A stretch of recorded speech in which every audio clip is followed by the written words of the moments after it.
and welcome to the Essential Property Podcast with your hosts, Paul Samuda and Amanda Woodward. With 45 years of combined experience in the world of property buying, selling, investing and developing, they are here to share with you their knowledge in the Stoke-on-Trent, Newcastle-under-Lyme and Crewe property market. Let's get started.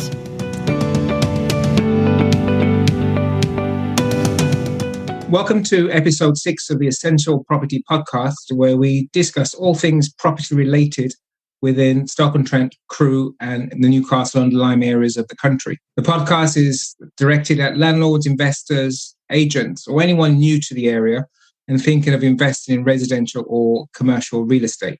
My name is Paul Samuda, and I'm pleased to have with me Sue Alex Jonas, our finance for property developers, a Stoke-based finance broker, providing services for investors and developers nationally. Sue, Alex, perhaps you can give me a brief introduction into your background and how you got into the world of property finance. Yeah, sure. My background is in finance. I started originally with ABN AMRO Bank, an arm of ABN AMRO Bank anyway, in 2000, looking at asset finance in particular, and worked my way up through the corporate world. At the same time as doing that, we also started investing in Stoke-on-Trent and started with buy-to-lets and did it the old-fashioned way of saving up to make a deposit to buy our first buy-to-let, and then learned through experience that there were other ways of doing it and increasing your portfolio. When I left asset finance, I tried something new in the corporate world, didn't like it, and joined a different brokerage and started through their training program in 2007 and quickly gravitated towards the property market. But what I found was they offered every kind of finance available, be it retail finance or any kind of finance that any business might need. And I decided to branch off on my own and niche into property finance and development finance. And along the way, Alex came along and joined me and brought into line his marketing experience and IT experience. And he's been learning along the way as well and does a lot of the buy-to-let and commercial mortgages side of the business. Okay, my first main question, and I've asked all the previous speakers this in some shape or form, is why do you think the market has boomed for residential property in particular? What's your thoughts? I know that you're more on the commercial side, but I know conversations you would have had with colleagues about the state of the property market and the mortgage projects out there. Any thoughts on that? Well, I think there's several things driving that, to be honest with you. I think the government, with the pandemic, obviously the government is stimulating the market because consumer confidence is very directly linked with the housing market. So if we start to lose that confidence, people stop spending. And if they stop spending, then the whole economy starts to suffer. And I think by bringing in this temporary removal of the SDLT has done a number of things. We've got a pent-up demand in the residential side because we haven't been building the properties, the housing that we've needed for so many years. So we have a number of people still wanting to get onto the property ladder. We also have people who have been locked up with COVID, having to work from home, having to homeschool, realising that their gardens are not big enough or the garden shed to work in or their third bedroom or whatever it is that they've been trying to make everything happen. And what's happened is that people are now saying, well, if we have got some stability of employment, which again is being supported by the government with the job retention schemes, and people are now saying, well, this is probably the best time to be moving. And because house prices are increasing, we've also got people who have perhaps bought housing at the wrong time historically and have been in negative equity, and only recently have started to see their house prices come to the level where they're not in negative equity anymore. And of course, with the removal of SDLT, it means they can attract people at the right price to buy their house and get themselves out of that negative equity. And so just for our listeners, just explain the definition of SDLT. So that's stamp duty land tax. So whenever you buy a property over £125,000, you have to pay stamp duty land tax to the government. And the government have said any house or any property under £500,000, they don't have to pay stamp duty, land tax. So if you take that to the maximum opportunity, that could be a saving of £15,000, for example. And I think even if certainly in the Stoke-on-Trent area, Crewe and roundabouts, there are limited properties at £500,000. But I think psychologically, anything that the government is giving away or reducing, people get excited and they're all in, from a psychological standpoint. So, that's on the residential side. Obviously, most of our listeners are landlords, investors, and developers. How's that impacted, do you think, on that side of things? I was in, where was I? I was in Mansfield and Torquay in the last couple of weeks with some investors, and they were looking for anything from buy-to-lets to HMOs, and they were flying off the shelf. A few weeks prior to that, I was in Stoke with some other investors. First-time buyers are certainly driving it. What's your experience of the effect of this booming market for investors and landlords and developers? So, like I said previously, the residential market's been booming. People have been locked up in the houses. But what you've also got is the lenders coming back and offering 95% mortgages. They're back in play again. So people can afford the next house up, the larger house. And of course, that's having an effect on the buy-to-let market. So people are looking more and more towards how they can still play in the property market. And if they're not being able to make the numbers work on buy-to-let, they're looking at where they can make housing into HMOs, whether they be small HMOs or whether they're going to convert to commercial. And I think because the house pricing itself is increasing, it's meaning the house prices are increasing for the investors who want to move into HMOs as well, if they're just converting standard residential stock. And the demand is just outstripping supply at the moment, so the house pricing is going up. And if you remember, of course, it's not so long ago that they were saying to us that we were expecting a house correction in the market, and we've not seen that because of the demand with the SDLT holiday that the government have granted, 95% mortgages coming back into play. Yeah. We're seeing the house price correction just being put further and further back, and who knows will that still happen. And you mentioned, that word house price correction for landlords and investors going forward. Should they be holding back from buying now, or should they be riding the wave and buying anyway on the expectation that things are going to keep on growing? Any thoughts on that? Oh, it's a hard one, isn't it? Because if we do get a price correction, then the time to buy is not now, because you're going to potentially be seeing your property values decrease. How long that would last for is another thing. The government's really keen on making the housing market continue. I think every market they can stimulate, they want to, just to keep the economy going. But I think you've got to sort of play that in mind. When you're looking at, as an investor, you've got to ride the rough and the smooth. So you've got to say, well, what happens if house pricing decreased by 5%? What effect would that have on me? Can I still afford it? Would I still be interested in this property or in this yield? And if the answer is yes, then take it, because really most people who are long-term investors are in it for the long term, not for the short term, and it will come back over time. It's making sure you can ride it out over that time period, really. Sure. And just flipping this on, it says obviously we have a booming residential market. The commercial market might be a little bit different in terms of commercial real estate, retail, offices. What's the talk in the market of that? What are lenders' view on the commercial side of things? Are they holding back? Are they lending? Are they upbeat? Are they sort of sitting on their hands? All of the above. So until recently, commercial's just been something that people have been shying away from. They've been lending, but then when you put deals through to them, it's either in the wrong location or it's the wrong this or wrong that. Lending has been very suppressed in LTVs, whereas I think really in the last few months, things have been coming back into play now. So you will typically see they're still lending up to 65% LTV on the true commercial properties. Most of them are shying away from anything to do with retail because just the uncertainty of what's going to happen. Everybody's moved to getting things online. We've seen retail companies going bump. We've seen them taking large and long holidays. Of course, that's affecting the landlords. And of course, that's making it difficult for the landlords to sell those properties as well, because who wants to buy them? So unless you've got something where you can prove the business model, whether it be converting from retail to maybe office, and you can prove the demand for the office, then you can still get the finance for it.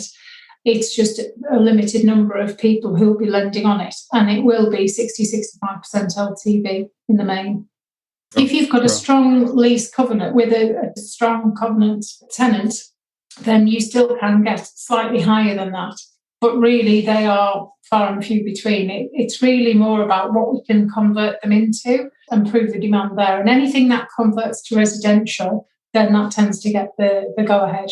And should, Alex, we have any input on this? Investors coming in and wanting to buy small retail with residential on top, are you getting those over the line with lenders, or are they resisting things like that? I think it's all about just using the right lender. There are semi-commercial options out there available. Lenders are still lending on those types of properties. There was a little hesitant at first when COVID hit, but I don't think there's too much of an issue on semi-commercial properties at the moment. I think commercial was hit harder. True commercial properties was hit harder. But it's all about the right type of property, and obviously putting that with the right type of lender who's got appetite for that particular property within that area. Okay. I always hear, because of the rise of the internet and retail sort of taking a bit of a back seat, I always hear that the thing to invest in is warehousing. What's the sentiment with regard to warehousing from lenders? Again, it's down to location. It's down to the business plan for it. So if you've got warehousing in a high demand logistical area, then or if you've got a manufacturing base which needs the warehousing, as long as you can prove the demand for that property, or if you've got somebody ready to sign up for it or a sitting tenant, then that's absolutely fine. You can get the finance available for it. I think coming back to the semi-commercial that you were talking about with Alex there, it's if a lender is not very keen on whatever the commercial element is, they often will look and say, well, does this deal stack, just looking at the residential side of it? And if it does, then that's what they'll base their calculations on. So if they have, say, a hairdresser in the semi-commercial part, and it's on a short-term lease, and they obviously haven't been able to open, then they'll just look at the residential element of it, and if it still stacks, they'll lend on it. I'm assuming that will, even though the hairdresser may be in situ and paying their rent on time, doesn't intend to leave anytime soon, they won't take that into account when it comes to working out the commercial value, presumably? Again, it's down to lender specifics. So some of them may take a view on that. It depends who's valuing it as well. It always comes down on commercial, even on residential, to valuer comment. And if a valuer comments anything that's negative, then they'll tend to say, we'll take a view on the commercial element. Whereas if the valuer doesn't mention anything at all and talks about the rent for the hairdressers, for example, then it'll be included in the valuation, and therefore in the mortgage. Good. Okay, I'm going to put you on the spot now. In your opinion, what makes a good broker? What should a investor/landlord look for if they're shopping around for good brokers? I think I would probably look at, as an investor myself, what would I expect? And I think for me, it's about somebody who understands what I'm trying to do in the long term, because it's very easy to tie people up into finance, which perhaps is great for that particular property, but isn't taking the longer term view. Yeah. So I would be looking at somebody who's as interested in me as an investor and as a developer as I would be about what they can actually offer me. I'm probably a little bit old-fashioned. I don't like what the computer says necessarily. So a lot of brokers out there are standard residential mortgage brokers who will tap into the buy-to-let market or tap into the short-term lending market. But actually, I mean, we've seen it. We have to do CPD hours, and we see a lot of just your typical residential mortgage brokers asking questions which are just so basic, it's unreal. So you really need somebody who understands the market, understands the pitfalls, the challenges you might have. So if you're doing a conversion or a ground-up build, you understand the costs that are going to be associated with that, where the cost overruns might come, how you might get out of the situation. And the lenders, you would only introduce the lenders who can be sort of who work with you, really. So even in the market in the development market, where they tend to be working and meeting with you quite regularly on drawdowns, etc., you still get some of them who won't move outside of their basic parameters.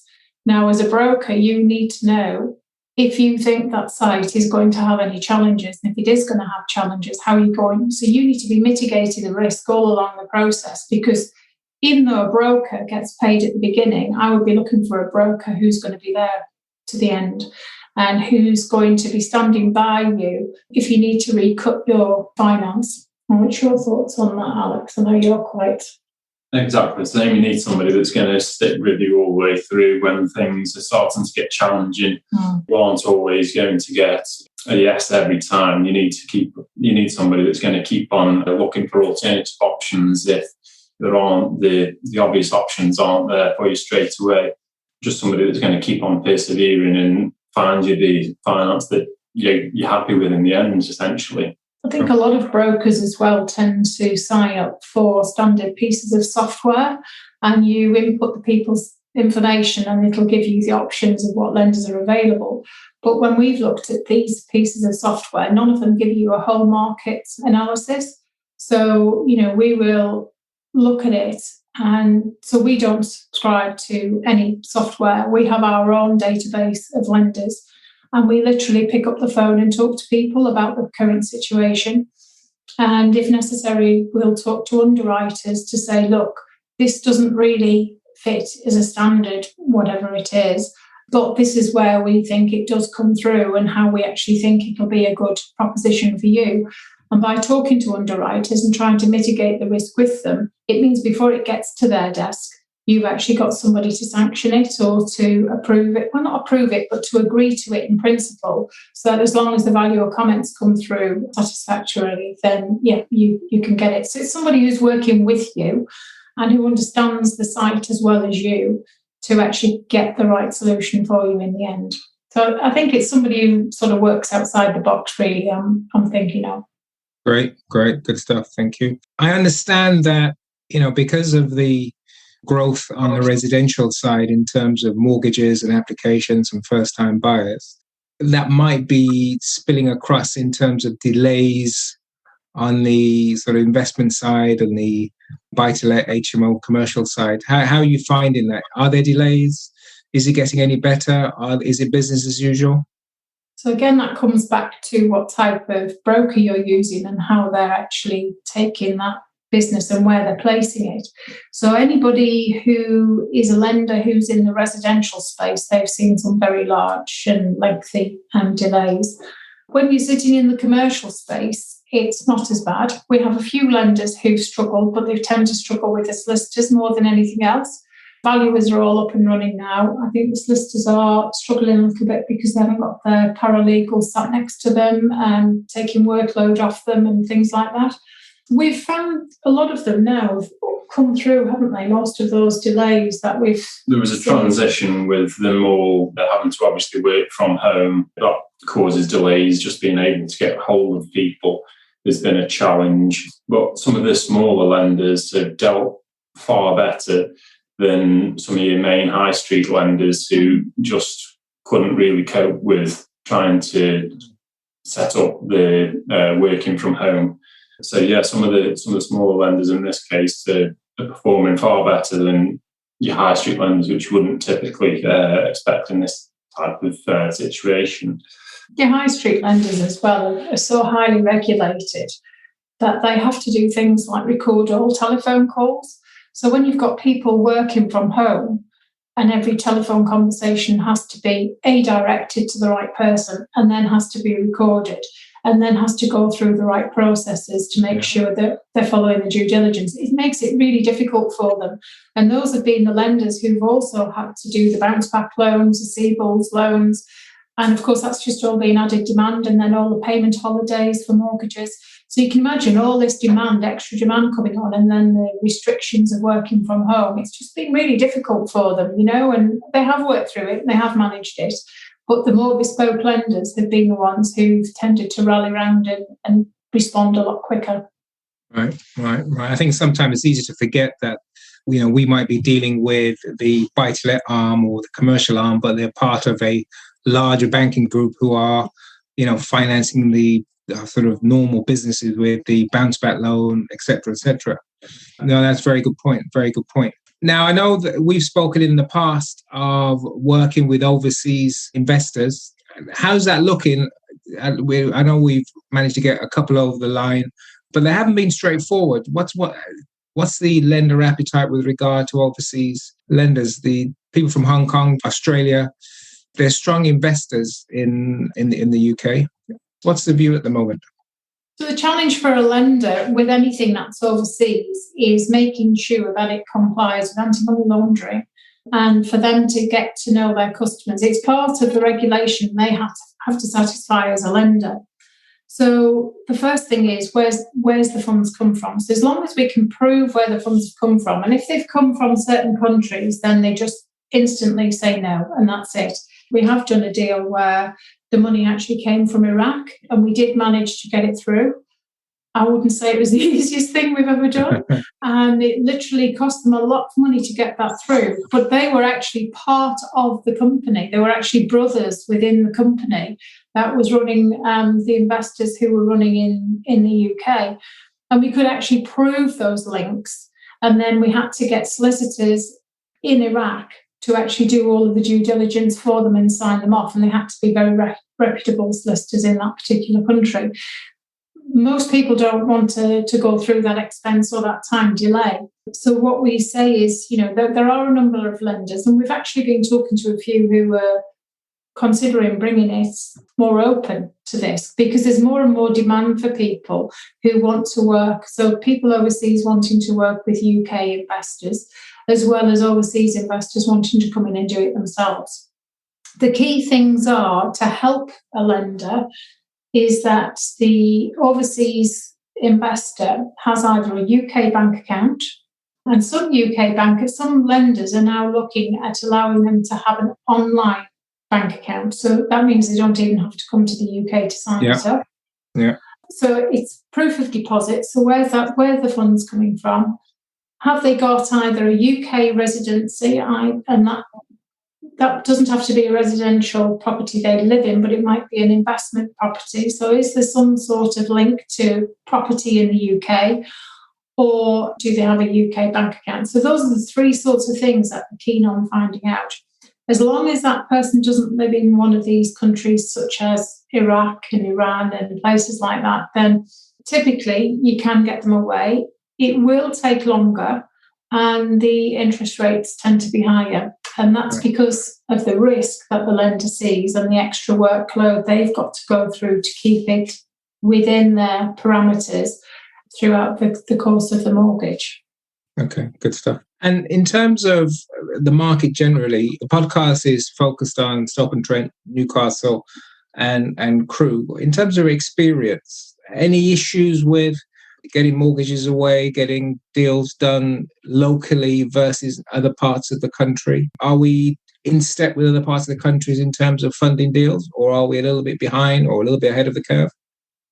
I don't really see a great deal of difference. I think if I was concerned about anything in our local market, it's because there's an awful lot of investors from outside of the area coming in, and they're sometimes buying properties that you wouldn't necessarily think would be the best property in the right place to maybe convert to a HMO, for example. And in those cases, it's usually disappointing once the property is being converted to a HMO, and then they can't find the demand because the demand really doesn't exist in that particular area. So those are the ones that you tend to see fall out of bed. They don't get the right valuation. There's a lot going on in Stoke, and there's a lot to come for Crewe. So, I think, the councils are doing everything to attract employers into the area. We've got the railway links coming. We've got an awful lot happening with our hospitals and our universities. So you've not just got the employment, you've also got the student market as well. So I think there's a lot going on in this area that keeps it quite buoyant. My only concern might be in the future is that we overheat the market. We have an awful lot of HMOs, and we've seen in Crewe that they're starting to bring in Article 4. We've got Article 4 in some of the Newcastle areas. It's just how much of that they'll allow, because we have got quite a few now developers coming in and doing new build. And it'll be interesting to see what part of the market that's going to take, and if that's going to affect the smaller investors in the area.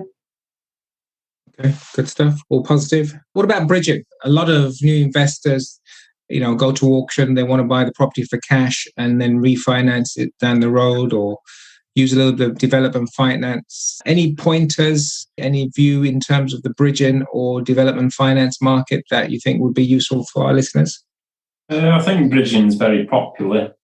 It's obviously it needs to be used at the right sort of scenario, obviously when timeframes are tight, etc. I think the key thing with bridging is having the right solicitor who's acted on multiple bridging deals before, because as we all know, when legals kick in, all sorts of things can come out of the woodwork, and having a solicitor that knows that they have to perform to a strict deadline and get the deal done is key, because you don't want to be taking out bridging loans and sitting on them for longer than necessary, because obviously it is a more expensive form of finance. So if you can exit out of those deals as quickly as possible, obviously that's beneficial. But yeah, my one thing to take away from that would be to have your solicitor aptly experienced. And definitely, I think bridging's had a really bad reputation in the past, and I'm not sure if it's now current, because if you think about it, it's a short-term solution. That's all it is. It's short-term lending that gets you from A to B, whether that's a time frame for auction or for a distressed sale or whatever it is. It has its place in the market like everything else. It's the same as people say, well, why would you have a 2-year fixed or a 5-year term mortgage? Why mortgages are supposed to be over 20, 25 years? Well, in the buy-to-let market or in the investment market, people need to be recycling the cash wherever they can. So you've always got to look at what finance suits the need at that particular time.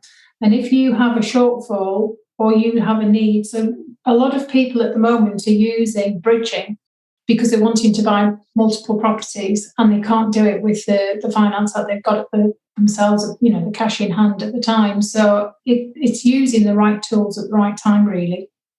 Okay, that's good. That's good. A positive thumbs up for bridging. I've certainly used it. I don't shy away from it. If it's needed, we use it. Sure. And the rates have certainly come down over the recent years as well. So whereas it always used to start with a 1% per month, it doesn't anymore.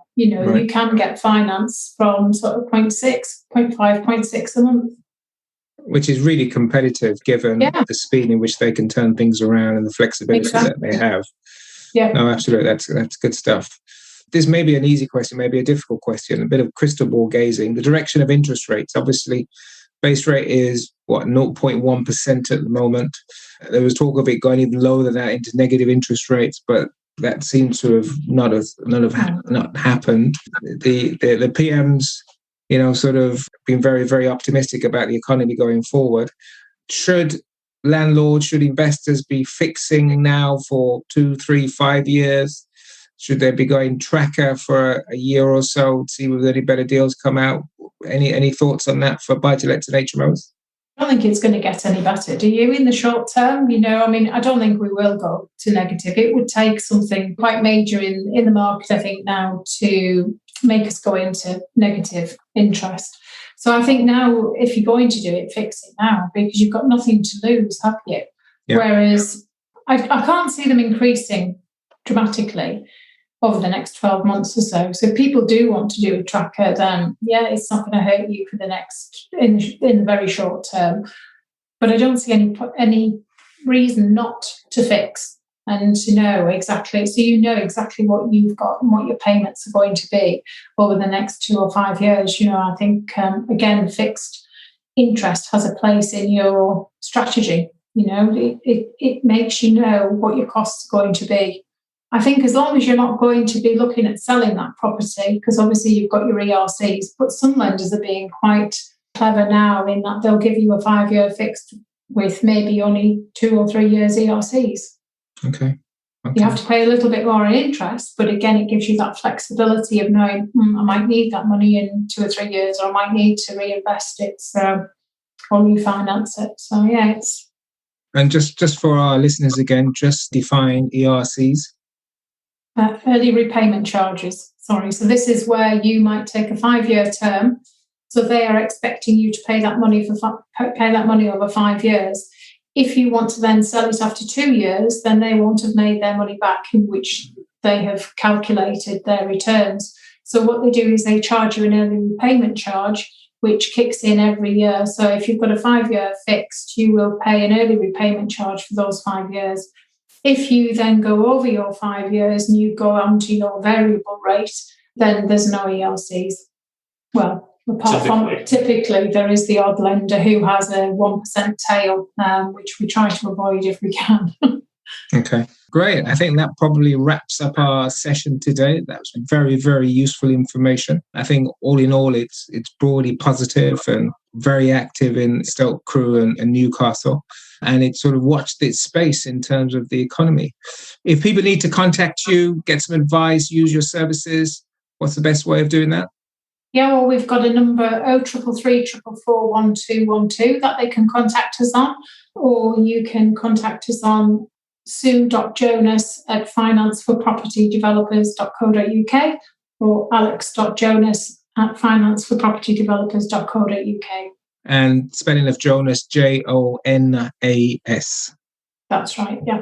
Brilliant. Well, thank you for that very, very useful information. All interesting stuff. And let's hope that we can only get better going forward, and look forward to catching up with you soon. Lovely. Thanks very much for having us. Thank you. Fantastic. Thank you, guys. We hope you enjoyed today's episode, and if so, please hit subscribe and share with those who you think would enjoy it too. To get in touch with Paul and Amanda directly, please visit their website www.essentialpropertyoptions.co.uk for more information. We look forward to sharing with you on the next episode.